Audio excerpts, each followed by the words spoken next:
Cage also has a great sense of community. Now, generations of families have gone here, from students, teachers, and staff, many of them telling me that generations of their families all attended Cage Elementary.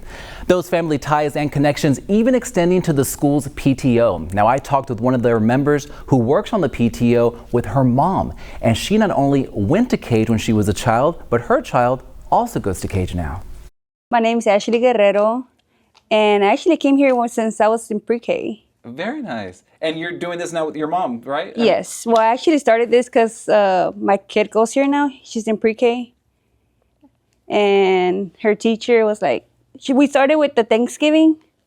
She invited us to come and help do a Thanksgiving dinner for the parents. So we're like, okay. So I just started joining. I started coming in. They're like, oh, we should just started doing this more. Then we did the Christmas one. We did a gingerbread house, gingerbread theme. And we just started going from there. And then we started the PTO.